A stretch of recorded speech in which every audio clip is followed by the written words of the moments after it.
warahmatullahi wabarakatuh. Waalaikumsalam warahmatullahi wabarakatuh. Salam sejahtera untuk kita semua. Selamat pagi kakak, bos, dan teman-teman sekalian. Kami dari kelompok 2 yang terdiri dari saya, Hafilat Nufus, dengan NPM 2213036 sebagai moderator. Memperkenalkan diri, nama saya Estian Dita dengan NPM 2213038 sebagai presentator. Saya Rita Cecilia Francisca dengan NPM 22130320111 sebagai presentator. Saya Nuraini Triana dengan NPM 22130320111. Saya Metosari dengan NPM 2213 Saya Muhammad Fitri NPM 2213. Hari ini kami akan mempresentasikan makalah kami yang berjudul Bangsa dan Negara. Untuk materi pertama bisa dijelaskan oleh materi pertama. Baik, saya akan menjelaskan materi tentang pengertian bangsa. Bangsa adalah sebuah kelompok orang. Pengertian bangsa. Bangsa adalah sekelompok orang yang memiliki adat istiadat, asal-usul, bahasa, dan sejarah yang sama serta berkepemimpinan sendiri. Bangsa sendiri ialah sebuah kelompok yang terdiri dari sebuah kelompok orang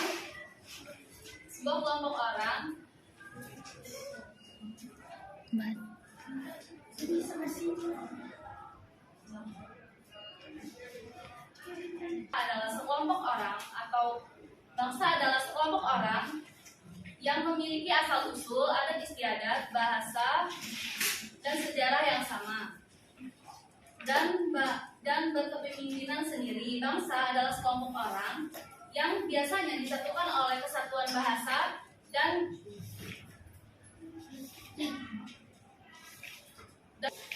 wilayah tertentu di bumi. Terima kasih Meta atas penjelasannya. Untuk materi selanjutnya materi kedua. Di sini saya sebagai presentator kedua akan mendefinisikan pengertian negara. Menurut Kamus Besar Bahasa Indonesia, pengertian negara dibagi menjadi dua. Yang pertama, negara adalah suatu organisasi yang memiliki tingkat kekuasaan tertinggi dan ditaati oleh masyarakat. Yang kedua, negara adalah suatu kelompok sosial di bawah organisasi, lembaga, partai politik, dan juga pemerintahan yang berdaulat. Selain itu, pengertian negara juga didefinisikan oleh beberapa ahli, seperti Roger yang menyatakan bahwa pengertian negara adalah alat untuk mengatur persoalan-persoalan bersama masyarakat. Kemudian Max Weber yang mengatakan bahwa negara adalah suatu masyarakat yang memiliki hak monopoli dalam penggunaan kekuasaan fisik secara sah di dalam suatu wilayah. Terima kasih. Terima kasih penjelasannya Esti. Untuk materi selanjutnya akan dibacakan oleh kita sendiri. Selanjutnya adalah unsur-unsur terbentuknya negara. Jadi unsur-unsur terbentuknya negara itu terbagi menjadi 4. Yang pertama, wilayah. Yang kedua, rakyat. Yang ketiga, pemerintah yang berdaulat. Dan yang keempat adalah pengakuan dari negara lain. Untuk wilayah itu terbagi menjadi 2. Yang pertama, wilayah daratan dan lautan. Rakyat adalah kumpulan manusia yang hidup bersama dalam suatu masyarakat penghuni suatu negara. Meskipun mereka ini mungkin berasal dari keturunan dan memiliki kepercayaan yang berbeda. Yang ketiga adalah pemerintahan yang berdaulat. Dalam arti luas, pemerintah adalah gabungan dari semua badan kenegaraan, yaitu eksekutif, legislatif, dan yudikatif yang berkuasa pemerintah di wilayah suatu negara. Dan yang keempat adalah pengakuan dari negara lain. Pengakuan oleh negara lain didasarkan pada hukum internasional. Pengakuan itu bersifat deklaratif atau evidenter, bukan konstitusi. Baik. Terima kasih penjelasannya. Kita untuk materi selanjutnya akan dibacakan oleh Fitri. Baik, selanjutnya yaitu bentuk negara Indonesia. Negara Indonesia merupakan bentuk negara kesatuan. Negara kesatuan yaitu bentuk negara yang sederhana tetapi menghasilkan negara yang berdaulat baik dalam atau luar.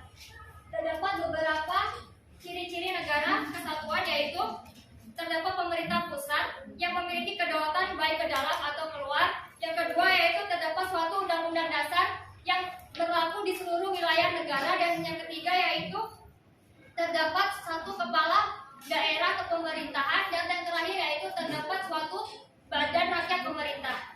Negara kesatuan adalah sudah dianut oleh Indonesia sejak proklamasi kemerdekaan Indonesia tanggal 17 Agustus 1945.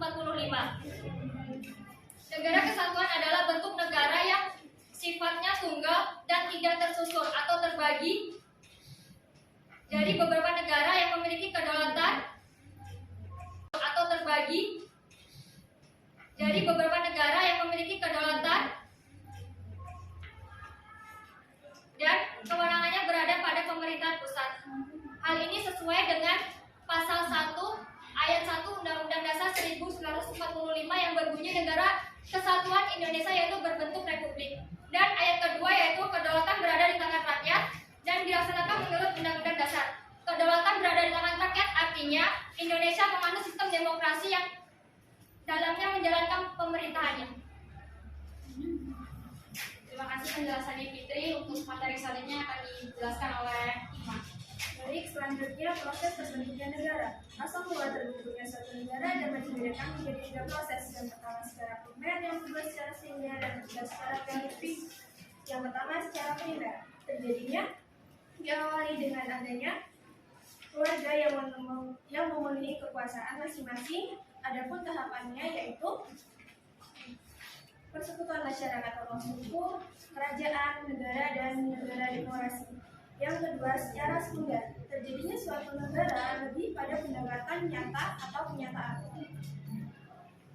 Terdapat macam-macam asal mula terjadinya negara sekunder yaitu proklamasi, sparitis, invasion, sesi, fusi, aktivase, dan penduduk atas wilayah yang belum ada pemerintah sebelumnya. Yang ketiga, secara teoritis. Terdapat beberapa teori tentang terbentuknya negara, yaitu teori tentang sosial, teori kekuatan, teori ketuhanan, teori historis, kedaulatan hukum. Terima kasih penjelasannya Ima. Untuk materi terakhir akan dijelaskan oleh Baik, materi terakhir yaitu proses terbentuknya negara Indonesia. Proses terbentuknya bangsa dan negara Indonesia melalui suatu proses yang begitu panjang. Sejak masa sebelum bangsa asing menjajah Indonesia seperti masa kejayaan Kerajaan Kutai, Sriwijaya, Majapahit, dan kerajaan-kerajaan lainnya. Kemudian datanglah bangsa asing ke Indonesia, maka bangsa Indonesia saat itu bertekad untuk membentuk suatu persekutuan yang disebut bangsa. Sebagai unsur pokok negara melalui Sumpah Pemuda pada tanggal 28 Oktober 1928. Prinsip-prinsip negara Indonesia dapat dikaji melalui makna yang terkandung dalam pembukaan Undang-Undang Dasar 1945. Kita dapat mempelajari serta menelaah dokumen kenegaraan Indonesia. Di antaranya adalah pembukaan Undang-Undang Dasar 1945, terutama pada alinea 1 sampai 3, yang dapat dijelaskan sebagai berikut. Alinea 1 menjelaskan tentang latar belakang terbentuknya negara dan bangsa Indonesia.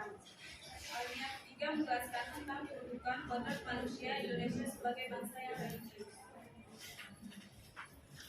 Baik, sekian penjelasan dari kami. Jika ada yang ditanyakan, kami persilakan. Dari materi yang sudah dijelaskan tadi mengenai bangsa dan negara, saya ingin bertanya, apa sih bedanya antara bangsa dan negara? Sekian, terima kasih.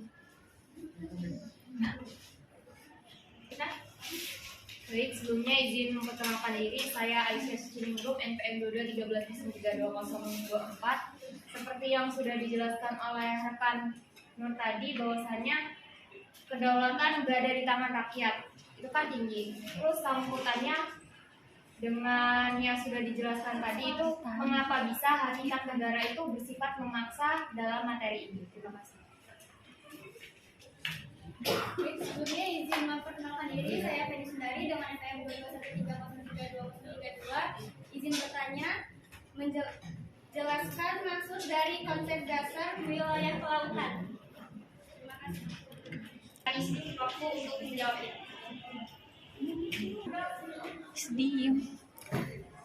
Terima kasih untuk teman-teman semua pertanyaannya. Disilakan kami untuk menjawabnya. Silakan untuk peserta menjawab pertanyaan dari Rosia. Pertanyaannya, apa bedanya bangsa dan negara? Jawabannya, perbedaan negara merupakan suatu organisasi besar yang teratur, sementara bangsa hanya sekumpulan masyarakat. Negara memiliki legitimasi dalam mengatur dan memaksa masyarakat, sementara bangsa tidak.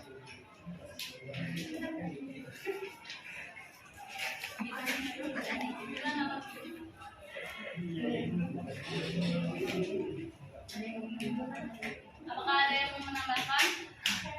Ya.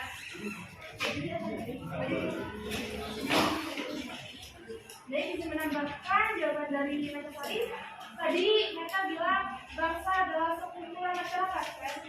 Nah, di sini saya mau menambahkan bahwa tercakup kumpulan masyarakat yang membentuk negara disebut sebuah bangsa. Dan dapat disimpulkan bahwa pada dasarnya bangsa adalah rakyat yang telah mempunyai kesatuan tekad untuk membangun masa depan bersama. Terima kasih. Kita makan lagi. Jika tidak ada, kita akan selanjutnya untuk menjawab pertanyaan yang kedua. Akan dijawab oleh Nuraini. Baik, tadi pertanyaan dari saudari Cia yaitu salah satu unsur terbentuknya negara adalah lautan. Apa? Baik, tadi pertanyaan dari saudari Cia yaitu salah satu unsur terbentuknya negara adalah lautan. Apa yang maksud dari konsep dasar wilayah lautan? Baik, konsep wilayah lautan itu terdapat dua, yaitu konsep res nullius dan konsep res communis. Konsep res nullius yaitu konsepsi yang menyatakan bahwa laut dapat diambil dan dimiliki oleh setiap negara. Dan konsep res komunis yaitu konsepsi yang beranggapan bahwa laut adalah milik masyarakat dunia, tidak dapat diambil atau dimiliki oleh setiap negara. Cukup? Ada tanggapan lagi nggak? Apakah dari kalian ada yang ingin menambahkan atau menyanggah jawaban dari presentator kami? Silakan. Yang ingin ditambahkan atau disanggah, untuk selanjutnya kami akan menjawab pertanyaan terakhir dari saudara Aisyah yang menjawab oleh Baik, di sini saya akan menjawab pertanyaan dari saudari Aisyah yang mengapa hakikat negara bersifat memaksa. Ini karena setiap negara memiliki kekuatan fisik secara legal yang berarti semua peraturan perundang-undangan yang berlaku harus ditaati sehingga kemakmuran dan ketertiban negara tercapai. sekian pembahasan dari kami. Dapat disimpulkan bahwa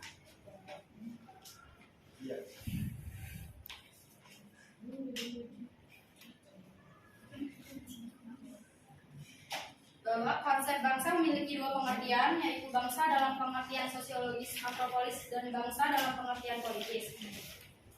Negara adalah suatu wilayah di permukaan bumi yang kekuasaannya baik politik, militer, ekonomi, sosial maupun budayanya diatur oleh pemerintahan yang berada di wilayah tersebut. Secara umum dalam konsep teori modern dan negara terbagi ke dalam dua bentuk, negara kesatuan dan negara serikat. Sifat negara secara umum yaitu sifatnya memaksa, memonopoli, dan sifat mencakup semua. Sekian dari kami. Terima kasih atensinya teman-teman. Kami akhiri. Wabillahi taufiq wal hidayah. Wassalamualaikum warahmatullahi wabarakatuh. Waalaikumsalam warahmatullahi wabarakatuh.